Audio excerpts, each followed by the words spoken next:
Βουλευτήριον σωτήρ παρανομίας κατάσουν ιερείς και γραμματείς φθόνο αθρίσαντες δεινός εις προδοσίαν εκκίνησαν τον Ιούδαν.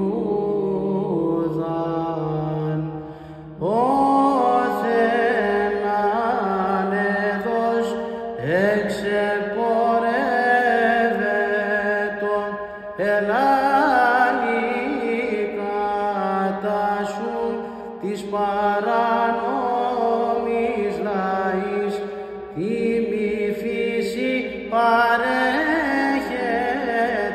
καγωήμην